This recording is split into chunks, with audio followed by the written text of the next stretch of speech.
Today's edition of the podcast is brought to you by Coach Me Plus. Coach Me Plus is the leader in athlete management software and a product that I've been lucky enough to be using for a little over a year now.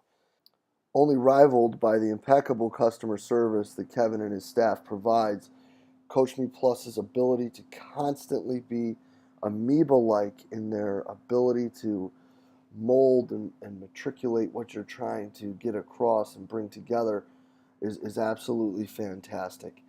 Their constant pursuit of better ways and better methods and innovations and progress to their own product is absolutely fantastic. Go over to CoachMePlus.com. Check out what they got, guys. It's something that I guarantee you won't be disappointed with. Hello and welcome to the podcast. Today, guys, we have an awesome talk. We're going to sit down and talk weightlifting with Columbus Weightlifting head coach and president, Mark Cannella. Guys, Mark's going to get into how he got into coaching lifters. You know, what brought him into the international scene and some really awesome differences that he sees that impacts lifting, just culturally that he's noticed from being overseas. He's going to get into what Columbus Weightlifting is, what they do in the community, both for Ohio and the sport, and how they operate. And then the second half, guys, it's all programming. We're going to talk about how he handles his athletes in Columbus, including where the lifts fit in with training other athletes. Some technical things that he looks at, some cues that you can use to, as soon as you finish hearing this with your athletes on the floor today. His opinion of the role of the posterior chain in athletics, programming loads, and what he actually sees as a max when you're talking about lifting, and really how being an artist is just as important as being a scientist. Guys, it's an absolutely awesome talk. Mark's the man when it comes to weightlifting, and when people like Cam Davidson say, hey, this is a guy you need to talk to, well, we find him right away and bring him in. So I hope you guys enjoy the talk as much as I did. Let's get right to it. Mark, thanks for being on with us today. Appreciate you having me on. This is going to be pretty cool. Yeah, so with a mutual friend, Cam Davidson, when Cam says, you got to talk to this guy, I get on the phone, right away. So let's hear a little bit about Coach. What's your background? Give our listeners a little bit of your story. So kind of funny in regards to coaching. When I first got involved with weightlifting, it was more of an athlete perspective way back in the day before the internet. So you're talking the late 80s when I got involved and started lifting, started learning about the lifts. I actually thought the snatch lift was a lift that you did with straight arms and you somehow swung the bar around your body watching it on TV. And keep in mind, when you're thinking about TV, you're talking about VCRs and that type of thing. Analysis has come a long way in terms of the way they show and depict weightlifting. But when I got involved with it, I really thought I would just do this as an athlete. And when I sort of got done in terms of my lifting, this would have been in California by the time it was all said and done. Quit a few careers along the way and a few other things. I ended up in California. I went back home and found a club just to train a little bit with Dan Bell. He founded Columbus Weightlifting with John Katsaris. And from there, when I walked in, they said, well, you should be the coach. And I said, well, why? And they said, well, you lift more weight than anybody else. And I went, okay, that's not exactly probably the best of reasons, but it sort of worked in our favor of the fact that the technique and understanding the things that I learned from Bob Tucano and a John Thrush and many others helped push us forward. And that was kind of the impetus, the start of us learning. We took the USAW classes way back when, 2001, 2002, 2003. We started getting involved with the old level 1 and level 2s. And that's how my coaching career started. If you look at the adage of 10,000 hours, the Malcolm Gladwell thing, that's kind of how my trajectory, so to speak, looks at. So for the first few years, I had American Open, some national type lifters. Then all of a sudden, from about 06 to 2010, I had many national lifters, got people really going in terms of that realm. And then from 2010, you've got an Olympian, 2 world team members, coaching, team manager, all the other things that have come along with it. And if you look back at a career starting 2000, 2001, that's sort of a normal progression that you might see from a coach in terms of being involved with the athletes, how you've moved along the way. It's that trajectory, almost like a Price is Right yodeler, if you've ever seen the show where the dude Yeah. goes up, right? Hopefully I don't fall on the other side, but that's the progression you're looking for, is that nice trajectory where you're moving up the chart, so to speak, in terms of your X and Y axis, trying to get that ability to get your athletes moving in the correct place. So that's a little bit of background on me in terms of what I've been involved with the coaching aspect. No, it's a great analogy too. I love it. So, one thing that was also brought up is you do a bunch of stuff internationally. Correct. Can we touch on that a little bit? Yeah, who knew when I first started with this that we would be traveling abroad? I'm going to be getting ready to go to Hong Kong with Cheryl Hayworth and getting her keys, so to speak, for her coaching credentials with USAW. And back in 2012, so I'd been involved with USAW in terms of being a lead instructor, but we did a course in North Carolina, and there happened to be a person there, Mark Ritchie, who owns CrossFit Chiang Mai in Thailand. And he said, "Hey, I like the way you guys present this course. Would you do this for us in Chiang Mai?" Well, obviously, we said yes, definitely interested in going abroad. And it was really the first time that we taught over there. And we had roughly 35 to 40 participants that from all around the world. But just to give you a quick insight, 40 some odd people, you're teaching a USAW class. Take a guess how many people in Thailand use chairs to sit down. Oh, Probably zero, right? yeah. Why? When you look at people sitting in other countries compared to the United States, none of them do. In other words, they sit in that perfect squat position.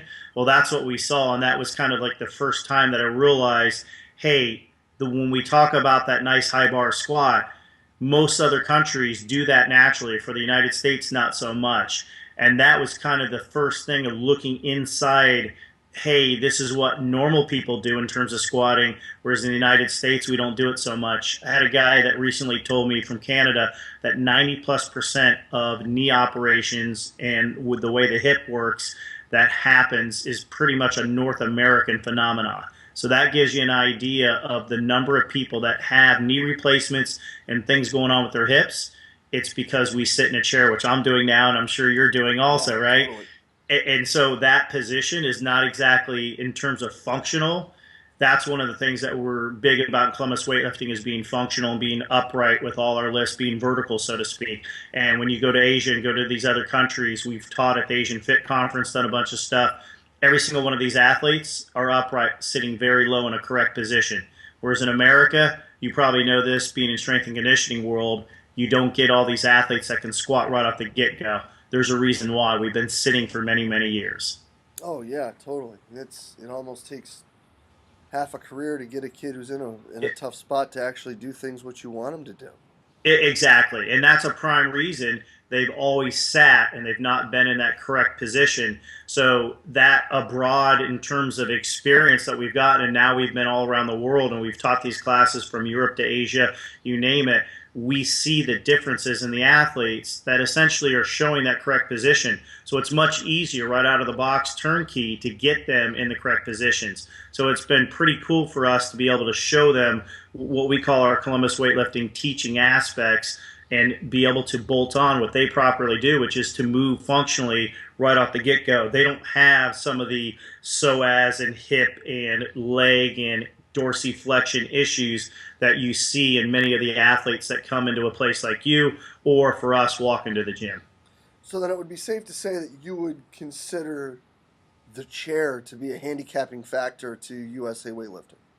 Yeah, unbelievably, the chair, and believe it or not, if you've read some of your studies on what's the number one predictor of somebody dying, it's not all the normal stuff from smoking to heart disease and everything else. It's sitting. So you sitting at a chair basically is the number one predictor of dying sooner than later, because you're not moving that blood around. And that's a fascinating thing to read about, that when people sit, and that's why you see these stand desks where people will stand up and work. It's because essentially what you're doing is you're putting yourself in a position where the blood pulls down and you're sitting in a fixed position, just like driving a car like a truck driver. So food for thought for you. Do some work on that and you'll see that that number one predictor, it gets all of us because we're sitting around quite a bit. And that's one of the things that early man obviously didn't do, that we do now quite a bit. So we want to stand up as much as possible. We want to move around as much as possible. Oh, no doubt about it. And so moving from that, let's talk about Columbus Weightlifting a bit. Give us a little story about the club. So the club obviously started, I mentioned earlier, with Jan and John, but I've taken this club over probably around 2004, 2005, and run with it ever since. So we're a nonprofit. We've got the arm, obviously, with the Arnold, which we've given away over $200,000 to deserving athletes. We love that. This was my capstone project for school. And then inside the community of Columbus, we've taught all these different athletes. One of our big focuses is the technique side of things. We believe that the technique really makes a difference. You can have a strong athlete, but if you can get them to move correctly, that's a big thing. So Columbus Weightlifting is really about the technique. Very bullish on some of the symposiums and the people that I've learned from back in the day. And the full flat foot, quad dominant in terms of sitting to the floor and pushing away from the floor is a big staple for us. We always say it, good start equals a good finish, and it's true.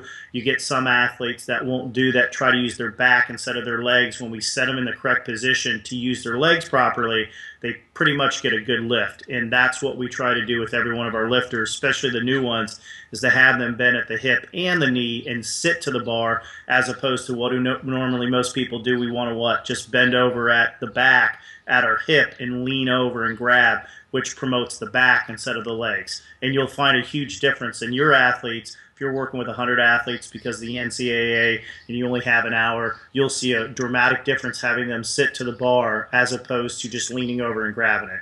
And that's a big difference right there. It doesn't look like it, but functionally it is a big difference. Oh yeah, totally. I think a lot of people make the crazy mistake when they're teaching kids to do the lifts of teaching them how to actually deadlift as opposed to teaching them how to pick up the bar. And there may be people listening or watching right now that are like, well, what's the difference? And it's vastly different. It's not going anywhere. A deadlift isn't going anywhere. There's a reason it's called a dead lift. Um, and it is more of a pull from a high hip in the back. So let's talk about some things that you guys do at Columbus to work on those positions. So you said first and foremost pushing with the flat foot to get that quad activation. So what are a tip or two that you could give to a coach to say these are some things we look at? So the things that we look at and we insist upon with our athletes is when they approach the bar, I mentioned earlier, sitting to the floor. So a great example of this, if you have a bag of groceries on either side of you and you sit to that and you grab those bags, would you lean over and just bend at the hip, or would you sit? We show these athletes, just like a hack squat, to sit down and grab as opposed to leaning over. So that's one of the first things that we insist upon, is making sure that our athletes feel that position. Surely once they get used to the position and understand how to use their legs, they can go to a normal position in the sense that some like to use a dynamic start, some like to use a static start. So that's the first thing. The second thing we do is we make sure that they feel their foot on the ground. That's a big thing. If you'll notice, most people, when they push, if you look at their feet, you'll see them come up. So the foot will rise up at the top by the tarsals, or their heel won't be down on the ground, and you'll see a lot of give, if you want to call it. From that give position, you're not going to have application of force. So we teach them to dig essentially their big toe, their little toe, and their heel, their full flat foot, through the ground to feel that as they push away. So they have application of force. We sort of described it, if it was the space shuttle, it's trying to move 25,000 miles per hour to get off the pad, and then all of a sudden one of the engines is cut. Well, you're probably going to have the space shuttle fall over because it doesn't have that energy, that ballast to push it forward. In weightlifting, it's the same thing. We have to have a solid base to push against. And again, you're talking quad dominant. And when you push against the floor, it's really important that you use your legs to do that. You have to have your feet firmly fixed to the ground to make that happen. Those would be two things that really make a difference at Columbus Weightlifting, that get athletes to move correctly, pushing as opposed to using their back. Yeah, no, and that's some big time stuff right there. Just getting the whole idea of the triangle with your foot, Yep. the big toe and the little toe and the heel is worth the price of admission listening right now. That's fantastic. So when we look at then the next part, since most people aren't going to be dealing with just weightlifters, they're going to probably be more of the performance coach type Sure. person. When we talk about the quad dominant things, there's a lot of people I'm sure that are sitting here saying right now, well, athletics is mostly posterior chain. So how do you handle that situation when a coach comes to you bringing that to your attention? So, in terms of the realm of weightlifting, if somebody talks about the posterior chain, it's not that it's not important, it's functionally how we move. And obviously, if you want to jokingly say, hey, we're bipedal, we use our two legs or 2 feet to move around, a set person, let's say use football for example, when you drive into somebody and you're pushing against another person or an implement or whatever it may be, if you notice the position, it emulates exactly what you would do in a clean or a snatch. So the position of your back, the position of your legs pushing through starts with your quad. As you go through the motor pattern, sure, there's going to be posterior chain action, but you finish up back on your quad again based on, we call it 3 easy steps in terms of our lifting. So when you get that initial push, it's not, again, a deadlift type action. You're actually digging into the ground.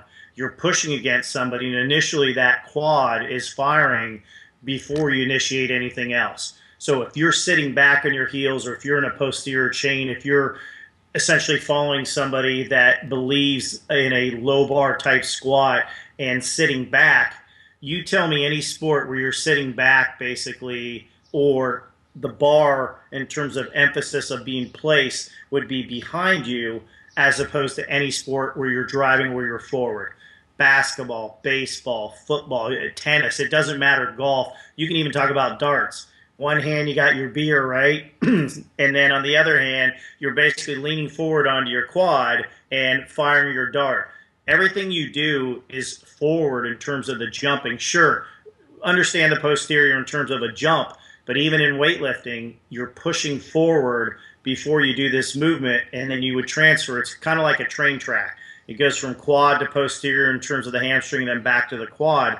Those things are important in terms of the movement. So anybody that kind of tells me, hey, it's all posterior chain, I would say the last time I saw a lineman that basically, when you talk about the posterior chain, they're basically going to get pancaked flat on their back because they're sitting back, as opposed to, what do? They engage, they have straight arms, which we talk about a lot about in weightlifting, and they're pushing essentially forward based on somebody coming at them.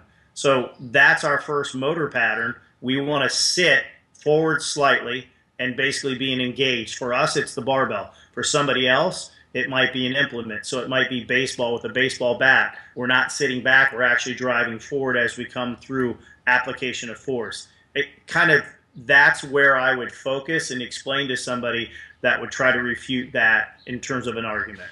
No, and I think that's brilliant. And that's actually great stuff and some awesome analogies. And unfortunately, we don't get to coach or play darts enough here in the weight room, I guess, But I noticed in the back you have space there. You could probably put a cork board, right? Yep, right there. You're good to go. yeah, I don't know if Stu would really want us just to. Actually, Stu probably wouldn't mind at all. But thinking back to the club now and kind of going back to weightlifters, is there anything that you use to identify guys or ladies that you're training that would be people that you would push to a higher level? Do you guys have a talent ID or any sort of evaluations that you run with these young men and women that you bring in? Sure. You can tell pretty much off the get when you have somebody that's very talented. I'll give you a quick story for you. There was a guy that was a world-class wrestler from Ohio that came in. He was a medalist, had competed on the world level, and I had asked him to work with basically some of the fundamental things that we do with, again, pushing with the legs, whereas you could tell he was using his back. And within a few reps, he was already at a so-called PR, personal record. And as he moved along, he kept hitting higher and higher weights based on the movement pattern that we were doing. And he essentially said to me, hey, you're a really good coach. And like, I don't know if I'm a really good coach. You're just a world-class athlete. I could have you play darts, tiddlywinks, whatever. You're going to be world-class, because he was so hooked up to do the movements. So when those athletes come in, you can tell real quickly. You tell them one time and they pretty much get it and they move. And you can tell by the way they move with their bodies, the rhythm and timing. That's important. So that identification is essentially 15, 16, 17 years of coaching and looking at world-class athletes, seeing how they move. So just like the bell curve of life, and we go back to Malcolm Gladwell again in terms of the looking at normal people, 80% of our people are in that normal range, right? Probably somebody like you and I in terms of lifting or whatever the sport is. And then you have outliers on either side. For me, I can recognize those outliers pretty quickly in terms of weightlifting because I've been around it forever and can see those athletes in terms of the way they move, that they're going to be somebody that's going to be successful. And for each athlete that comes in that we identify in that realm, we're going to talk to them more about competing in weightlifting than just doing other sports for whatever they're doing to have weightlifting accompany that. That way they can say, hey, do I want to choose another sport and weightlifting is going to assist me, or do I strictly want to do weightlifting, which now, 2016, there's no better time to be in weightlifting. Sponsorship, the exposure, how CrossFit fits all into this, how even other sports fit into this. What do they talk about at the NFL Combine? It's not so much the bench press right now, it's what? The power clean and the squats. Who knew in 2016 we would have this? You almost want to die and go to heaven in terms of hearing that the NFL Network talks about that, Sirius Radio, they talk about the ballistic lifts. So it's pretty amazing how that change has happened. Yeah, it actually is completely fascinating. And then piggybacking through that, let's talk a little bit about programming for these top level athletes. How do you get the ball rolling with them, and how do you get them going? And then what are your benchmarks where you start either hammering down or pulling back on them? So first thing, we take somebody that's a little bit newer and we're going to have them go through some, in terms of test periods of time, we're going to first teach them the movements. We're going to do some basic pushing and pulling. We're going to do some basic squats, pressing type motions, and we do that for X amount of weeks. How long that may be depends on the athlete. From there, we start to structure a little bit what they're doing. We have short-term goals, long-term goals, and then we eventually figure out after about 4 to 6 months what their max is. And this is weightlifting specific. If I was working with athletes in another realm, I might change this up a little bit and speed up the process. But for somebody that's a weightlifter, we have time, and it's nice. The one beauty of weightlifting is we can practice many hours over and over and over again with that dedication and figure out what their maxes are, from the power movements, in other words, the power clean and the power snatch, to their full lifts, clean, snatch, all those squats, and then start to dial in the program design where you're undulating, going back and forth roughly 75 to 100%, and basically affect the intensity and volume, excuse me, where you start to figure out what works for those athletes. The bigger the athlete, they can handle intensity because they can't handle the volume. So your linemen, so to speak, for football, you can't have them run gassers all the time. They're probably going to fall apart. Whereas your wide receivers, this, you can run them all day long.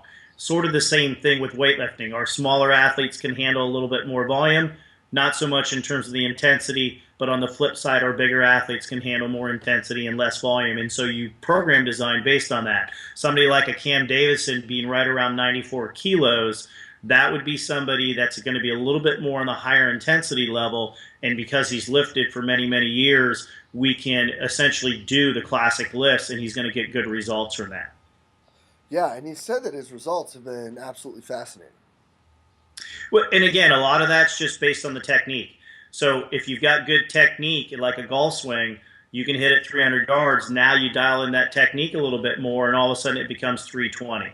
And that's what you're looking to do. Everybody can hit at a certain level or lift at a certain level, but once you tweak the technique and look at an athlete based on their body, you can tweak them, so to speak. And again, we talk about Columbus Weightlifting being very technique driven, and with the technique, that allows for them to maybe lift a little bit more. And a lot of times, as you know, it's not much of a difference between somebody that wins and somebody that basically places fourth. That separation is not much. And so that's the thing that we pride ourselves on, is to have athletes move correctly so that way they have an opportunity to finish at the higher levels. Oh, yeah, totally. So then piggybacking into that, with the main emphasis being technique, working with these guys and these ladies 75 and above, do you find a typical breakdown area, or is 100% like a training max? What do you mean by breaking down? Like Give me a little bit more on that. Where technique starts to maybe be less than ideal. So that's a big thing. What's max mean?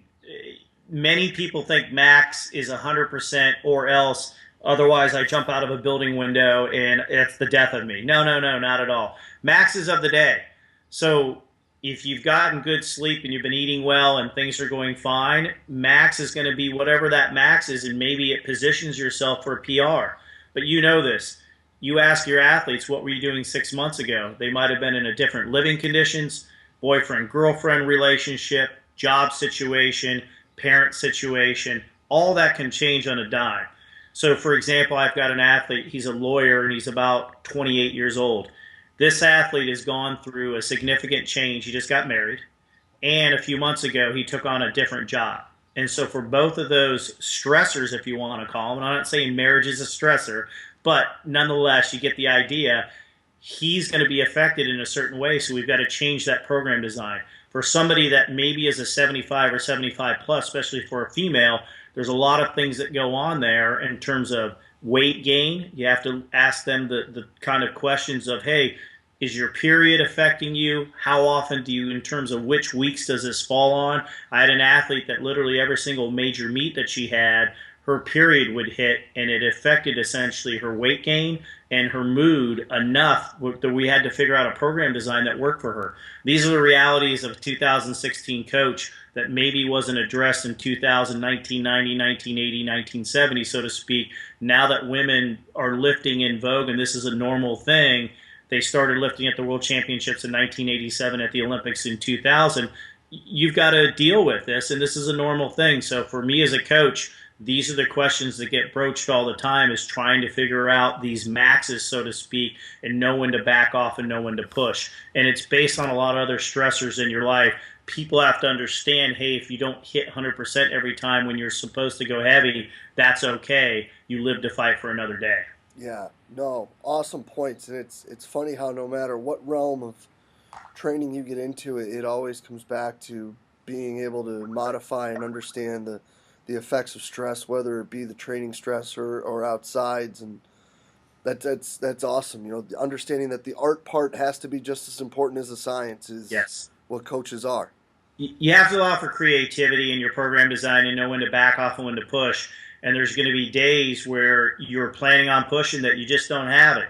You can analyze it all you want, but some days, as an old coach said one time, and he was watching two guys train, and the coaches were telling him all the things to do, and as he walked by, he said, hey, the weight's too heavy today, and he just kept walking by. Well, that makes a lot of sense. Some days the weight is just too heavy, and you live to fight for that other day. Rome wasn't created in a day. Give yourself another opportunity, and let's see what happens. Oh, no doubt. You can always come back and try again tomorrow unless you overdo it today, and then you may have to wait a week. Exactly. It's like a circuit breaker popping. You have to reset that. Each person's a little bit different, and you have to understand how to reset that on each person. So that's a great point. Also, for people to understand, just because you didn't hit something today doesn't mean you can't come back a few days later, whatever a few days means, and actually reset that and go after whatever you're looking for again.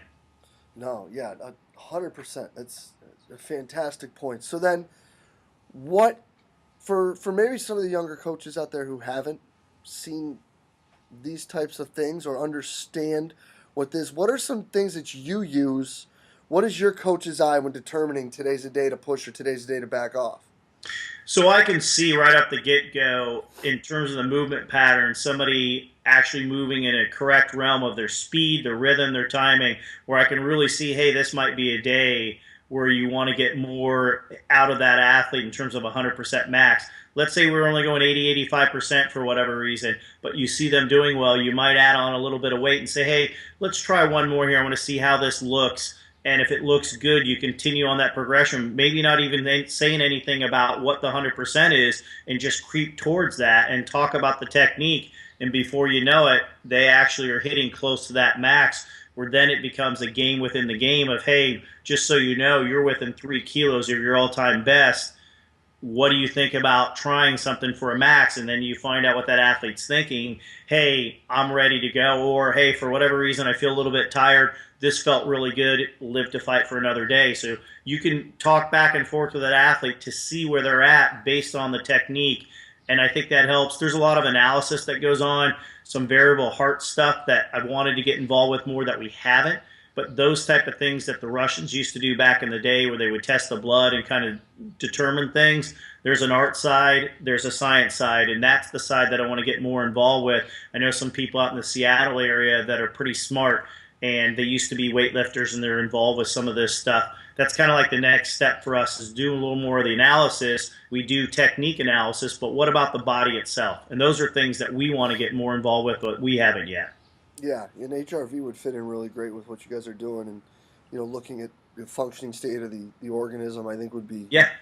kind of like right in the same realm of what you're doing. And it's, Cam and I had a good talk about that in PA a few weeks back, where it's still along the same lines. There's still times where you let them go if you're not getting the numbers that you think, but it's just a matter of if you're paying with your credit card or your debit card. Good No point. matter what. Good point. But yeah, no, Coach, this is absolutely fantastic. I can't thank you enough for spending the time with us today. Some freaking Monday morning information that people can take right out and bring right into the gym with the kids that they're training. Can't thank you enough for taking the time with us today, buddy. Well, definitely appreciate it. I like talking about weightlifting, the application to other sports. That's one of the things that we do, is we have athletes that come in. So surely any of your athletes, if they're coming through the Columbus, Ohio area, would love to have them come out. We could work with them and work their technique.